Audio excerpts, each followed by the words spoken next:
The first thing Claire noticed that evening was how loudly silence could hurt. The soft hum of Christmas music floating through the elegant restaurant was supposed to feel magical, comforting, alive with warmth, but instead it felt painfully hollow as she stared at the empty chair across from her. The chair that was supposed to hold the man who promised her he would try, who promised he wouldn't run this time. The wine glass in front of her trembled slightly in her hand, not because the room was cold, but because she already sensed something was wrong, deeply wrong. And when she finally lifted her eyes and saw a small girl slowly walking toward her, clutching a teddy bear to her chest, Claire's heart sank, because the girl didn't look excited or cheerful. She looked scared, almost broken, as if the whole world had fallen apart before she even learned how to hold it. If you believe in kindness, second chances, and stories that remind us what truly matters, make sure to like, comment, share, and subscribe. Your support helps these heartfelt stories reach more people who need them. Claire had met Gabriel in early November at a community charity event in Chicago. He was quiet but warm-hearted, a paramedic who carried the weight of everyone else's emergencies on his shoulders. She admired his sense of responsibility, the way he spoke about life with sincerity, and how he avoided discussing himself unless she gently nudged him. But that night, under the falling lights of a Christmas fundraiser, he seemed hopeful, like a man trying to rebuild something inside himself.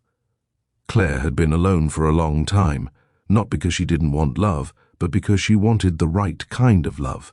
Someone who was real, someone who wouldn't pretend everything was fine and then disappear. And oddly enough, Gabriel seemed like that man, honest, steady, devoted to his job, and especially to his 9-year-old daughter, Nora. But he also had walls, deep and complicated. Claire could feel them. Every time he hesitated before answering a personal question, every time he said, "Nora deserves the world, and I'm still learning how to give it to her." She never pushed too hard, but she hoped that in time he would trust her enough to let her in. The Christmas date was supposed to be that moment. He had asked her, something he rarely did. He said he wanted to talk to her properly, without rushing, without fear. Claire had felt her heart bloom with hope, but instead of Gabriel sitting across from her, his daughter now stood there, her small fingers trembling against the teddy bear's fur. Claire quickly wiped her tears and forced herself to breathe before giving Nora the warmest, gentlest smile she could manage. The child stepped closer, and Claire noticed the snowflakes still melting in her hair and the way her eyes shimmered with a sadness too heavy for someone her age. Nora whispered, barely audible, "Please don't leave us." The words pierced Claire deeper than anything Gabriel himself could have said. They were raw, pleading, drenched in emotion no child should ever have to feel. Claire instinctively knelt beside her, though her own chest felt tight. She placed a hand lightly on Nora's arm and listened as the girl tried to form the next sentence, but her voice cracked. Gabriel's absence suddenly felt far more complicated than a broken promise or a change of plans. Something was wrong, something bigger than disappointment. A waiter, noticing the scene, quietly replaced the untouched glass of water in front of Nora with warm tea and stepped away respectfully. The restaurant's sparkling wreaths, glittering lights and festive decorations created a stark contrast to the tense, heart-heavy moment unfolding at the table. Claire invited Nora to sit, and the little girl climbed into the chair that was meant for her father, setting the teddy bear gently on her lap like a fragile companion who needed comforting just as much as she did. As the minutes passed, the truth emerged piece by piece, not through polished explanations, but through a child's emotional honesty. Gabriel had received an emergency call on his way to the restaurant, a car accident involving a family. He had promised he would still come afterward, but the situation turned worse than expected. He couldn't leave the scene, and what broke Claire's heart even more was when Nora admitted that her father didn't want to disappoint Claire. So he asked his daughter to tell her. However, Nora suspected something else, too, something her father wasn't saying out loud. "He's scared," Nora whispered, staring down at her hands. "He likes you, but he thinks he'll mess everything up." Hearing that felt like someone slowly unraveling a knot in Claire's chest, one that had been tightly wound ever since she saw that empty chair.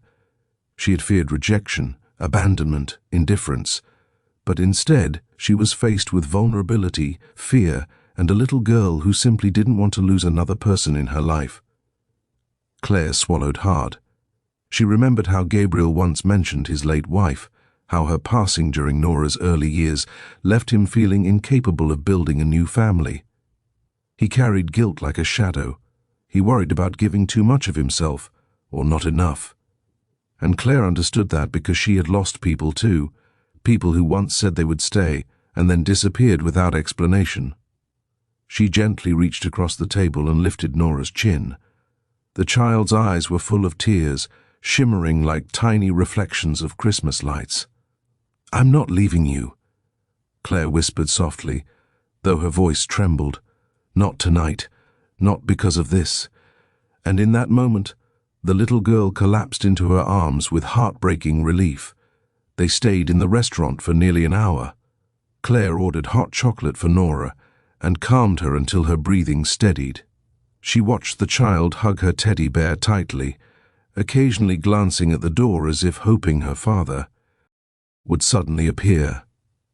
Every time the door chimed, Nora's shoulders twitched. Claire's heart ached at the thought of how many times the child had experienced uncertainty, fear, and the silent wounds of watching her father struggle through life alone. By the time Claire drove Nora home, the world outside was blanketed in soft snow, the streets illuminated by gentle Christmas lights glowing against the night. Nora fell asleep in the car, her head resting peacefully against the window. Claire took a deep breath before pulling into the small driveway of their townhouse. The porch light flickered faintly, and she noticed Gabriel's car wasn't there yet. But as she walked up the steps with Nora in her arms, the front door opened, and Gabriel appeared, still in his paramedic uniform, exhaustion etched into every line of his face. He froze when he saw Claire holding his sleeping daughter. His eyes softened, filled with sorrow and something else, fear that he had ruined everything.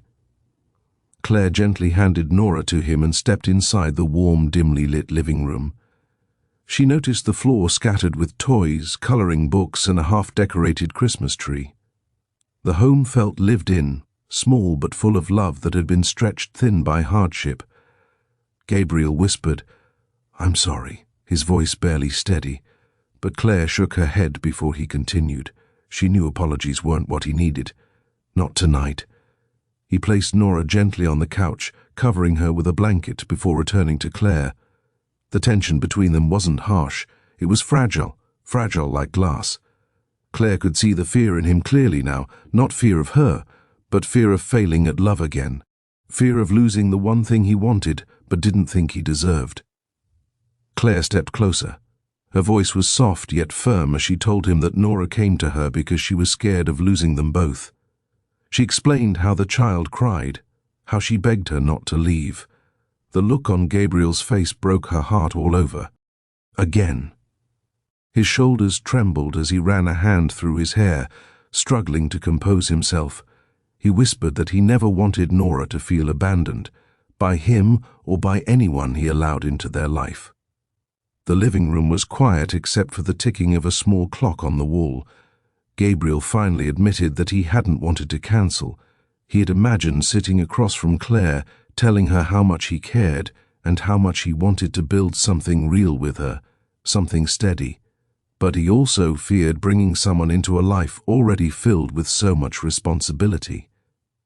Claire reached out and touched his arm lightly. She told him she wasn't afraid of responsibility. She wasn't afraid of love either, not the real kind. She explained that Nora coming to find her, with all her fear and hope, meant something deeper than any perfect date ever could. Something shifted in Gabriel's expression, like the beginning of belief. Near midnight, when Claire finally left, the snow had thickened, falling in slow, delicate swirls. Gabriel walked her to the door, hesitating as if unsure what distance to keep. Claire simply smiled, stepped forward and hugged him, not tightly, not urgently, but with reassurance. A promise that she wasn't running away. If this story touched your heart, please like, comment and share. Your engagement helps keep these emotional stories alive. Before you go, comment below, Christmas miracles happen in unexpected ways. And with that, Claire stepped out into the softly glowing night, her heart finally steady, not because the evening had gone as planned, but because love had shown up in the most unexpected way, through a little girl whispering, "Please don't leave us."